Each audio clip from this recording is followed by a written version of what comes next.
Audio Jungle.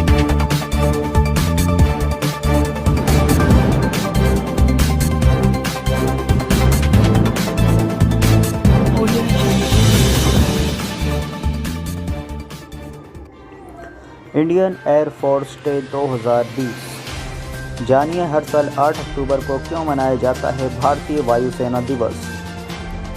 भारतीय वायुसेना दिवस हर साल 8 अक्टूबर को हिंडन बेस पर दिल्ली के पास गाजियाबाद में मनाया जाता है, जहां IAF के प्रमुख और तीनों सशस्त्र बलों के वरिष्ठ अधिकारी मौजूद होते हैं। इस वर्ष देश भारतीय वायुसेना का 88वां वर्षगांठ मना रहा है। इस दिन गाजियाबाद के हिंडन बेस में भारतीय वायुसेना के पायलटों द्वारा विभिन्न विमानों द्वारा एक शानदार एयर शो प्रदर्शित किया जाता है। समारोह में सबसे महत्वपूर्ण और पुराने विमानों द्वारा शानदार प्रदर्शन किया जाता है। भारतीय वायुसेना दिवस राष्ट्रीय सुरक्षा के किसी भी संगठन में आधिकारिक रूप से भारतीय वायुसेना के लोगों को जागरूक करने के लिए भी मनाया जाता है। इंडियन एयरफोर्स, जिसे भारतीय वायुसेना के रूप में भी जाना जाता है, आधिकारिक तौर पर ब्रिटिश साम्राज्य द्वारा 8 अक्टूबर 1932 को स्थापित की गई थी, क्योंकि उस समय भारत पर अंग्रेज़ों का शासन था।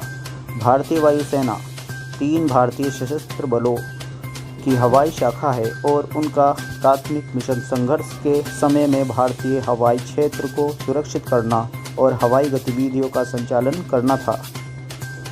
IAF की पहली ऐसी उड़ान 1 अप्रैल 1933 को अस्तित्व में आई। ब्रिटिश शासन के तहत IAF को रॉयल इंडियन एयरफोर्स कहा जाता था।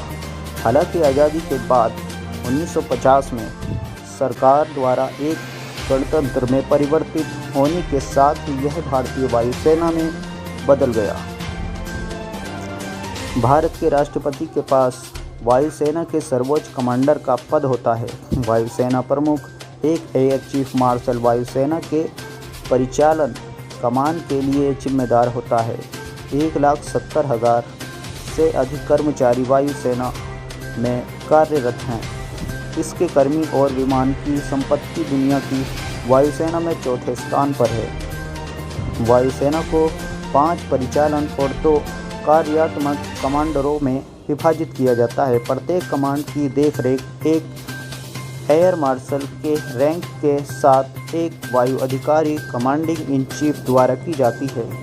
एक ऑपरेशनल कमांड का उद्देश्य अपने जिम्मेदारी वाले क्षेत्र के भीतर विमान का उपयोग करके सैन्य संचालन करना है और कार्यात्मक कमांड की जिम्मेदारी लड़ाकू तत्परता को बनाए रखना है।